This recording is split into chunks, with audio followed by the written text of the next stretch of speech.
kaibigan, magandang hapon po sa inyong lahat. Magandang araw at magandang umaga, magandang tanghali, magandang gabi po sa inyong lahat mula Luzon, Visayas, Mindanao hanggang sa kabuuan ng Pilipinas na nandito po sa aking YouTube channel. Isa pong magandang araw sa inyong lahat at sa atin naman po mga kaibigan na nasa iba't ibang panig ng daigdig o iba't ibang bansa. Isa pong magandang umaga, magandang tanghali, magandang hapon, magandang gabi po sa inyong lahat dyan. Ingatan po tayong lahat ng ating Panginoon. At mga kaibigan, ngayon po ay magpapatuloy po tayo sa pagbabasa ng salita ng Diyos at patuloy po nating inihiling sa Panginoon sa oras na ito na tayo po ay kanyang samahan, gabayan at patnubayan habang tayo po ay nagbabasa ng kanyang salita. Ganon din po, patuloy po nating inaanyayahan ang banal na Espiritu Santo na patuloy nating maranasan ang kanyang presensya upang siya po ang magtuturo sa atin at magpapaunawa ng salita ng ating Panginoon. Kaya mga kaibigan, tayo po ngayon ay pang 100 days na po ang ating Bible reading. Excited po ako kasi nasa 100 days na po tayo. Purihin po ang Panginoon at salamat sa Diyos sa kalakasan, sa kauhawan ng ating mga puso sa salita ng Diyos. Dahil kung hindi po mauuhaw o hindi nauuhaw ng salita ng Diyos ang ating mga puso, hindi po natin kayang ipagpatuloy ang pagbabasa ng salita ng Diyos. Kaya purihin si Yahweh sa kanyang kabutihan, purihin ang ating Panginoon sa kanyang dakilang pag-ibig sa ating lahat. Kaya mga kaibigan, muli ay inaanyayahan ko po kayo, buksan na naman po natin ang ating mga Biblia dito po sa Aklat ng Awit chapter 58. Ayan po, nasa chapter 58 na po tayo ng awit. At ang title po nitong chapter 58, Dalangin para parusahan ang masama. Nakakatakot, di po ba? Pwede palang manalangin para parusahan ang masama. Pero sa atin pong panahon ngayon ay hindi na po natin yan gagawin. So simulan ko na po. Sabi po dito sa chapter 58, tumpak bang hatol ng mga pangulo? Ang hatol ba ninyo'y pantay at totoo? Hindi pagkat ang inyong binabalangkas, pawang karahas at gawaing ditumpak. Iyang masasama sa mulat mula pa, sapol pagkabata ay sinungaling na. Makamandag manding ahas ang kaparis, animo ay kubrang ang taingay may takip. Kaya pati utos ng salamangkero hindi dinirinig, wari hindi gusto. Bungiin ang ngipin nila, Panginoon, alisin ang pangil niyong mga leon, itapon silang katulad ng tubig. Sa daay duruging parang mga yagit, parang mga suso, sa dumi magwakas. Batang di nabuhay ay sang maliwanag, puputulin silang hindi nila batid. Itatapon ng Diyos sa tindi ng galit, bagaman buhay pa'y iyon ang sinapit. Ang mga matuwid na may magagalak, kung ang masasamay parusang ganap. Pagkakita nila sa dugong dumanak, hindi mangingiming doon na tumahak. Saka sasabihin ng mga nilalang, ang mga matuwid ay gantimpalaan, tunay ngang may Diyos na hukom sa tanan. Chapter 59, Dalangin upang iligtas sa aking kaaway. Iligtas mo ako, Panginoong Diyos. Ingatan mo ako pag sila'y lumusog. Sa masamang tao ako ay iligtas, at sa pumapatay agawin mo ako at ipagsanggalang. Sila'y nag-aabang, pagmasdan mo yaong taong mababagsik. Nagtipot ang layon, ako ay iligpit. Ang dahilan nito, di dahil sa ako'y may pagkakamali o may pagkukulang na ako ang sanhi o Diyos. Masdan sila at nagdudumali. Tulungan mo ako, makapangyarihang Panginoon namin. Ikaw ang magmasid o Diyos ng Israel. Ikaw ay gumising at ang mga bansay iyong parusahan, yaong mga taksil huwag mong kahabagan. Pagdating ng gabi, sila'y nagbabalik sa loob ng lungsod. Asong kumakahol ang nakakatulad habang naglilibot. Dinggin ang salita't parang mga tabak ang dila ng bibig, ngunit nagtatanong sa amin, sino ba kayang makikinig? Ngunit, Panginoon, tinatawanan mo't iyong kinukutya, gayon ang gawa mo sa may salang bansa. Ikaw, Panginoon, ang aking malakas na tagasanggalang. Ikaw ang muog ko at aking kublihan. Ako'y minamahal Mahal ako ng Diyos, ako'y lalapitan upang ipamalas ang kanyang paglupig sa mga kaaway. Huwag mong papatayin ng di malimutan ng iyong mga lingkod, sa taglay mong lakas pangalatin sila at iyong isabog. Ikaw ang sanggalang Yahweh aming Diyos, sa kanilang labi pawang kasamaan ang namumutawi. Sa pagmamataas ang aking dalangin sila ay mahuli, pagkat sinungaling at sa pagtutungayaw ay nahihirati. Wakasan mong lubos sa iyong kagalit ay ganap mong wasakin, dito na malalaman ng lahat na ikay hari ng Israel. At sa San Sinukob ikaw ang hari din. Pagdating ng gabi sila'y nagbabalik sa loob ng lungsod, asong kumakahol ang nakakatulad habang naglilibot. Animoy lagalag, lakad ng lakad, pagkain ang hanap. Hindi masiyahan kapag ang nakuha nila'y hindi sapat. Ngunit aawit ako, pagkat ang taglay mo'y pambihirang lakas. Sa tuwing umaga ang awitin ko'y pag-ibig mong wagas. Pupurihin kita, tagapagtanggol ko at aking kublihan, Diyos kong mapagmahal. Chapter 60. Dalangin upang iligtas. Kami iyong itinakwil, O Diyos, kami ay nilupig. Kami sana'y balikan mo kung ikaw man ay nagalit. Yaong lupang sinaktan mo'y nanginginig na lupain. Bago lubos na mawasak, gamutin mo't pagalingin. Labis na ang paghihirap nitong iyong mga lingkod, lasing kamit langong-lango sa alak na iyong dulot. Nagtaas ka ng bandila sa kanilang natatakot, ngunit sila ay tumakas sa kaaway kung marimot. Ang dalangin namin dinggin, sa lakas mo ay iligtas, upang sila na mahal mo'y mahango sa paghihirap. Sinabi nga nitong Diyos, mula sa dako niyang banal, hahatiin ko ang Sikem, tanda ng pagtatagumpay. Ibibigay ko ang sukot sa lingkod ko't mga hirang, ang Galaad at Manasis, ang lugar na yaoy akin.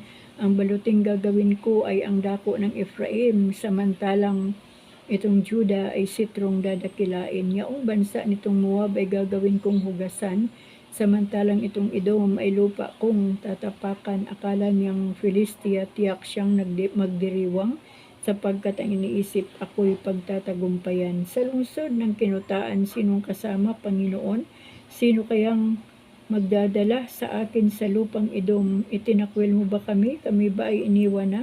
Paano ang hukbo namin? Sino ngayon ang sasama? O Diyos, kami tulungan mo laban sa aming kaaway, pagkat ang tulong ng tao ay wala ng kabuluhan. Kung ang Diyos ang kasama sa panig namin, matatamo ang tagumpay, ang kaaway tatalunin. Chapter 61. Dalangin para ingatan ng Diyos. Sa aking pagtawag, ako sana'y dinggin.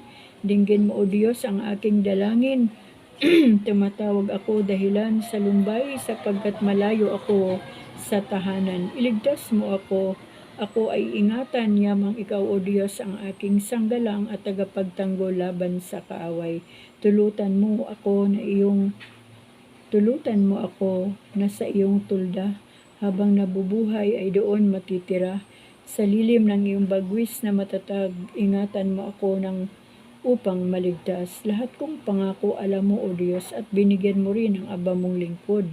Niyong mga bagay na iyong iniukol sa nagpaparangal sa iyong alindog.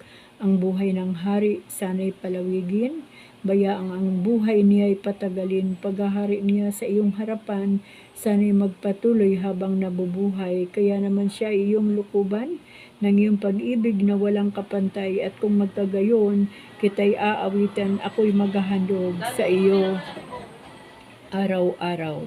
Chapter 62. Pagtitiwala sa pag-iingat ng Diyos. Sa Diyos lamang ako tanging umaasa, ang kaligtas ay nagbubuhat sa Kanya. Tanging Siya lamang ang tagapagligtas, tagapagtanggol ko at aking kalasag. Akin ang tagumpay sa lahat ng oras. Gaano katagal bang inyong babakahin yaong isang tao na nais lupigin upang siya'y lubusang masakit ibagsak? Itulad sa isang bakod na nawasak, nais lamang ninyong siya ay siraan. Sa inyong adhikang ibaba ang dangal, ang magsinungaling ang inyong kasiyahan. Pangungusap ninyo kunway pagpapala, subalit sa puso'y inyong sinusumpa. Tanging sa Diyos lang ako umaasa, ang aking pag-asa'y tanging nasa Kanya. Tanging Siya lamang ang tagapagligtas, tagapagtanggol ko at aking kalasag. Akin ang tagumpay sa lahat ng oras, ang kaligtasan ko't aking karangalan. ay buhat sa Diyos na sa Kanya lamang malakas ko siyang tagapagsanggalang, matibay na muog na aking kanlungan. Mga kababayan, sa lahat ng oras, magtiwala sa Diyos, sa Kanya ilagak ang inyong pasaning ngayoy dinaranas, siya ang kublihang sa ati lulunas, ang taong nilalang ang nakakawangis, ay yaong hiningang madaling mapatid, pagsamahin mo na't dalhin sa timbangan, katumbas na bigat ay hininga lamang. Huwag kang magtiwala sa gawang marahas, ni sa panghaharang umasang uunlad, kahit umunlad pa ang iyong kabuhayan. Ang lahat ng ito'y di dapat asahan. Hindi na miminsang aking napakinggan, na taglay ng Diyos ang kapangyarihan at di magbabago kanyang pagmamahal ayon sa ginawa ng sinumang tao, doon nababatay ang gantimpala mo. Chapter 63, Pananabik sa Diyos. O Diyos, Ikaw ang aking Diyos na lagi kong hinahanap. Ang uhaw kong kaluluwa'y tanging Ikaw yaong hangad. Para akong tuyong lupa na tubig ang siyang lunas, bayaan mong sa sangtuaryo sa lugar na dakong banal. Ikaw roo'y mamamasdan ko sa likas mong karangalan. Ang wagas na pag-ibig mo'y mahigit pa kaysa buhay, kaya ako'y magpupurit, ikaw ang pag-uukulan. Habang ako'y nabubuhay, ako'y magpapasalamat, at ako ay dadalangin na kamay ko'y nakataas. Itong aking kaluluwa'y kakaing may kasiyahan, magagalak na umawit ng papuring iaalay. Laman ka ng gunita ako, samantalang nahihimlay, magdamag na ang palaging iniisip ko ay ikaw, pagkat ikaw sa tuwina ang katulong na malapit, sa lilim ng iyong pakpak galak akong umaawit. Itong aking kaluluwa'y sa iyo lang nangahawak, pagkat ako kung hawak mo kaligtas ay natitiyak. Ngunit silang nagbabantang kumitil sa aking buhay, ay sila ang masasadlak sa malalim na libingan. Mamamatay silang lahat sa larangan ng digmaan, kakanin ng asong gubat ang kanilang mga bangkay. Dahilan sa iyo, O Diyos, ang hari ay magdiriwang, at sa iyo ay nangako galak yaong makakamtan. Ngunit silang sinungaling, ang bibig ay matatakpan. Chapter 64, Dalangin upang ingatan. Ako'y natatakot at naliligalig. Dahil sa kaaway, O Diyos, ang hibik ko, ang aking dalangin sana ipakinggan. Ipagtanggol ako sa mga pakanat lihim na sabuatan, niyong mga pangkat na ang binabalak pawang kasamaan. Ang kanilang dilay katulad ng tabak ng napagkatatalas, anaki, palasong inaasinta kung sila'y mangusap. Sa kublihan nila, sila'y nag-aabang sa taong magaling, at pagdaan nito ni takot ay wala nilang tutudlain. Sa gawang masama ay nagsasabuatan, nag-uusap sila kung saan dadalhin ang patibong nilang di dapat makita. Yaong sasabihin nila pagkatapos makapagbalangkas, ayos na itong kasamang aking binabalak. Damdamin ng tao at ang isip niya mahiwagang ganap, subalit ang Diyos na may palasuri di magpapabaya. Walang abog-abog, sila'y tutudlait, susugatang bigla, dahilan sa sila'y masamang nangungusap, kaya wawasakin at ang makikita sa gayong sinapit, sila'y sisisihin, yaong nakakita'y sisidlan ng takot, ipamamalita ang gawa ni Yahweh, at isa sa isip ang kanyang ginawa. Sa gawa ni Yahweh ang mga matuwid pawang magagalak, magpupuri sila sa piling niya'y di mababagabag. Chapter 65, Pagpupurit, pagpapasalamat. Marapat na ikaw, O Diyos, sa Sion ay papurihan. Dapat nilang tupdin doon ang pangakong binitiwan, pagkat siyaong panalangin nila'y iyong dinirinig. Dahilan sa kasalanan, lahat sa iyo ay lalapit. Bunga nitong pagkukulang, kaya kami nalulupig, gayon paman ang patawad mo ay aming nakakamit.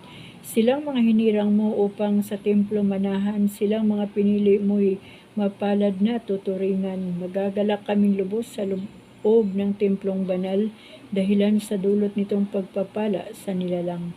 Kami iyong dinirinig, tagapagligtas naming Diyos, sa kahangahangang gawa kami iyong tinutubos. Kahit sino sa daigdig sa ibayong karagatan, may tiwala silang lahat sa taglay mong kabutihan. Sa taglay mong kalakasan, mga bundok tumatatag, dakilakat ang lakas mo ay sa gawa nahahayag. Ang ugong ng karagatan iyong pinatatahimik, pati along malalaki sa panahong nagngangalit.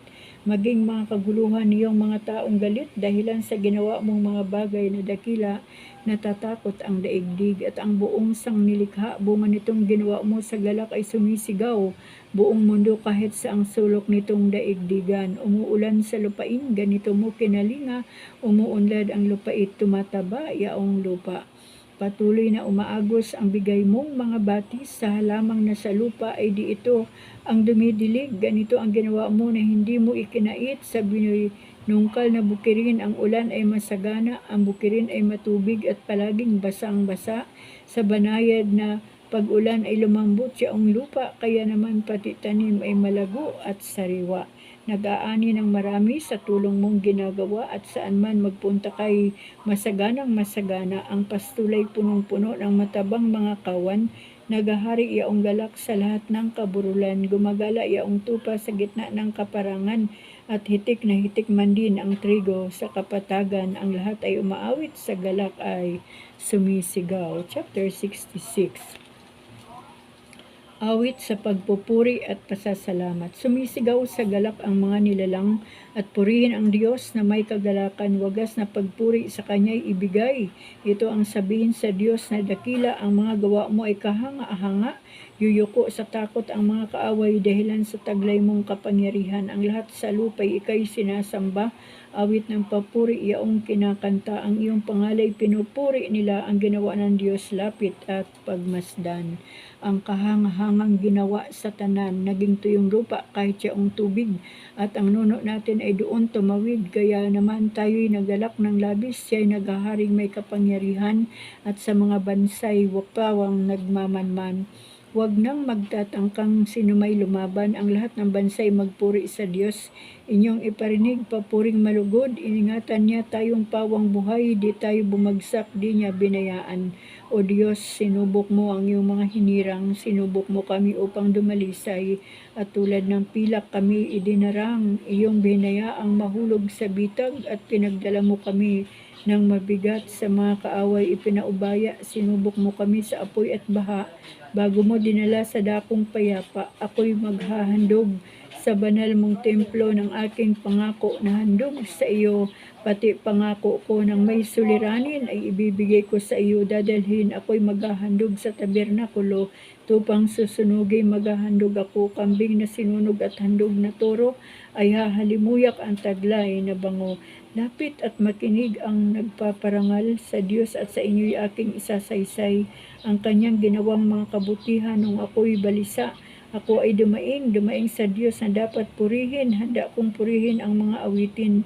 Kung sa kasalanan ako'y magtutuloy, di ako diringgin nitong Panginoon. Ngunit tunay akong dinirinig ng Diyos. Sa aking dalangin ako ay sinagot. Purihin ang Diyos, siya'y papurihan. Yamang ang daing ko'y kanyang pinakinggan, at ang pag-ibig niya ay aking kinamtan. Chapter 67. Awit ng pagpapasalamat. O Diyos, pagpalain kami't kahabagan, kami Panginooy iyong kaawaan, upang sa daigdig mabatid ng lahat ang iyong kalooban at ang pagliligtas. Purihin ka nawa ng lahat ng tao, purihin ka nila sa lahat ng dako. Naway purihin ka ng mga nilikha, pagkat matuwid kang humatol sa madla. Ikaw ang patnubay ng lahat ng bansa.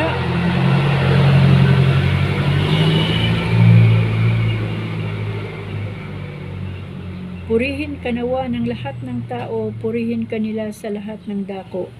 Nag-aning mabuti ang mga lupain, pinagpala kami ni Yahweh Diyos namin. Ang lahat sa amin iyong pinagpala, naway igalang ka ng lahat ng bansa. Chapter 68.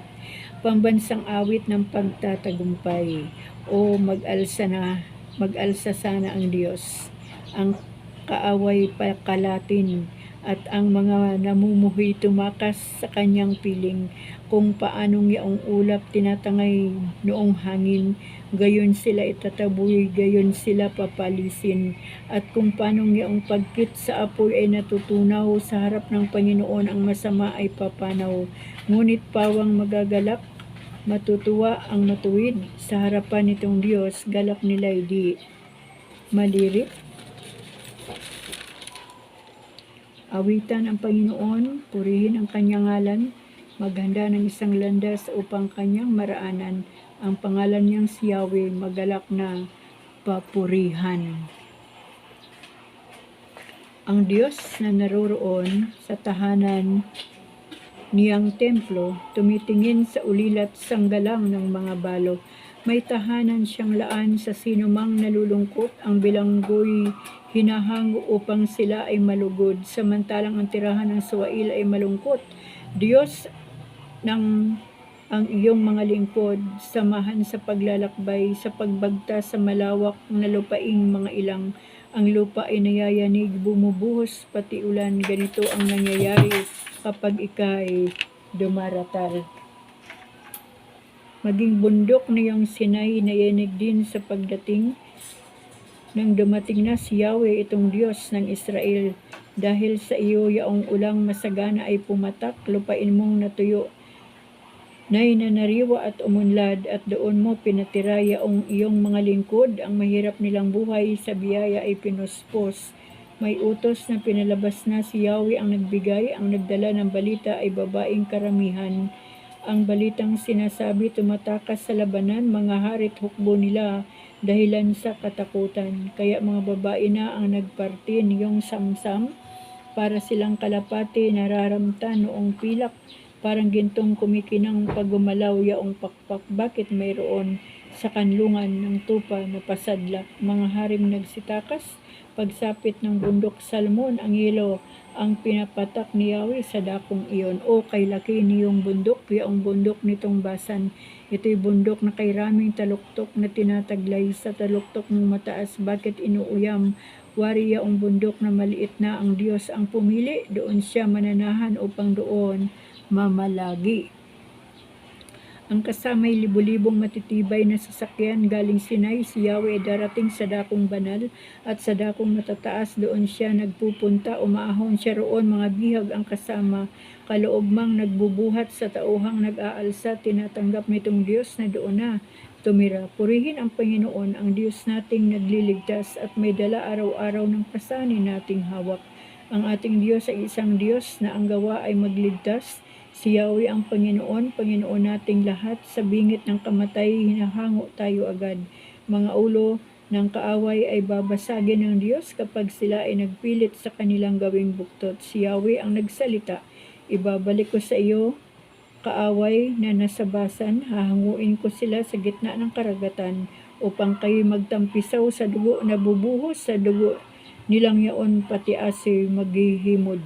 Mamamasda ng marami ang lakad mong matagumpay, pagpasok ng Diyos kung hari sa may dako niyang banal.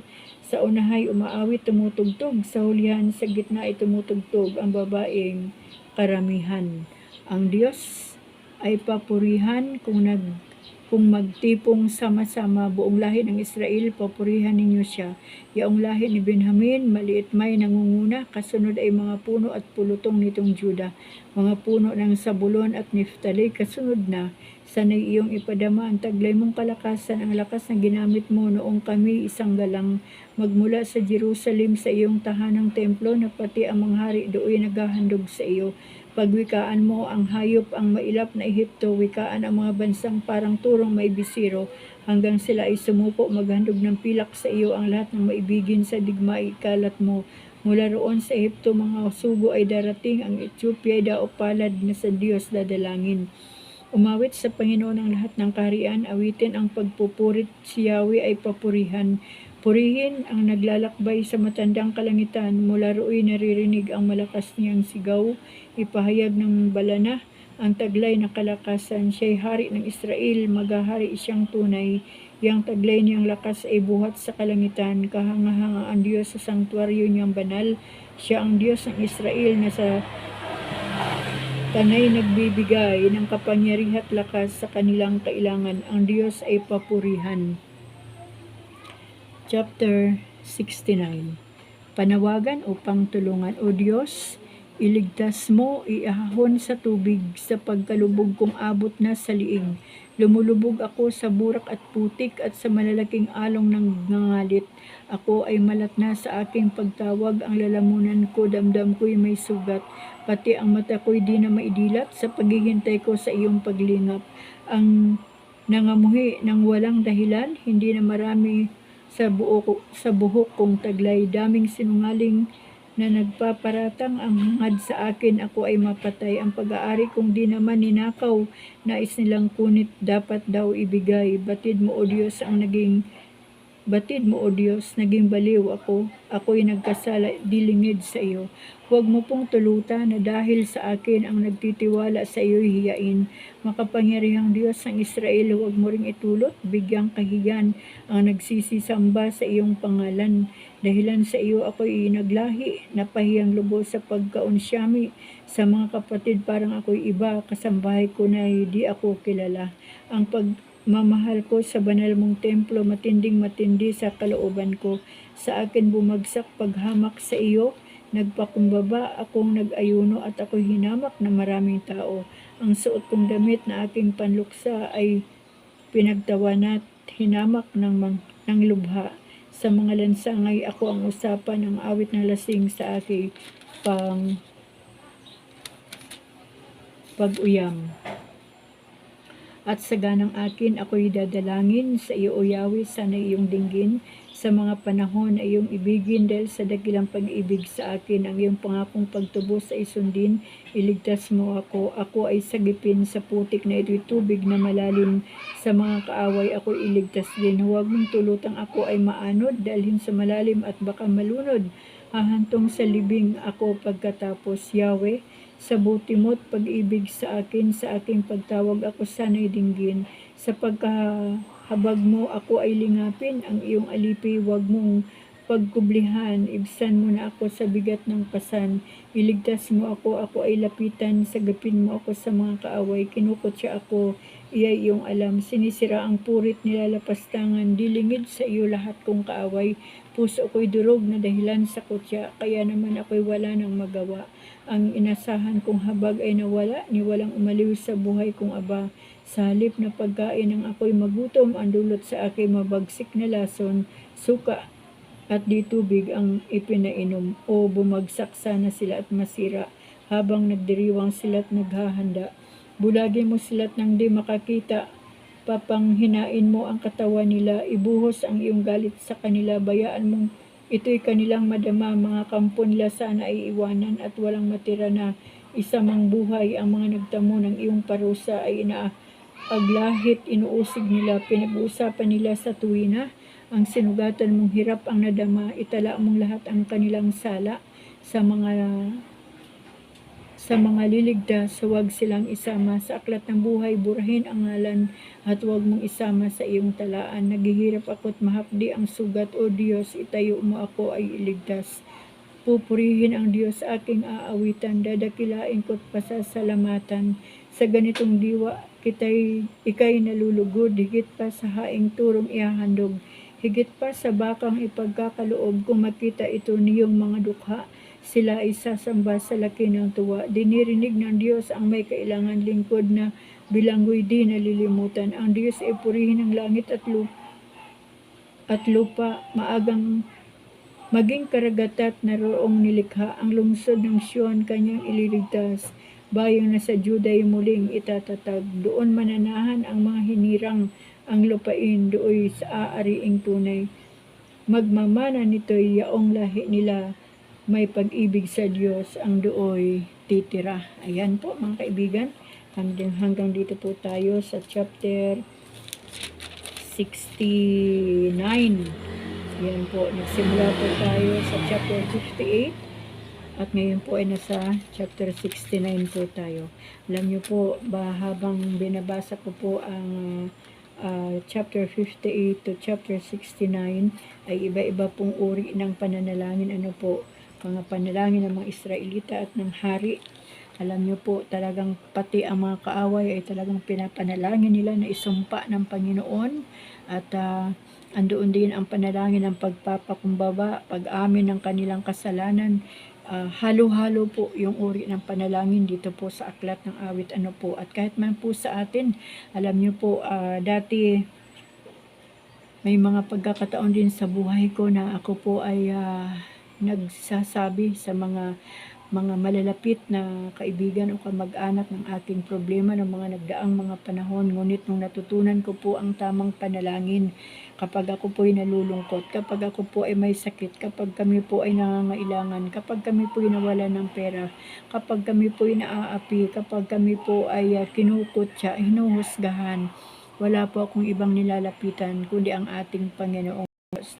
Kung ano po yung aking nararamdaman, ayun po ang sinasabi ating Panginoon. Kahit hindi ko man po nakikita ang Diyos ng harapan, pero nararanasan ko talaga po yung comfort ng ating Panginoon kapag uupo sa ating puso sa kanyang harapan.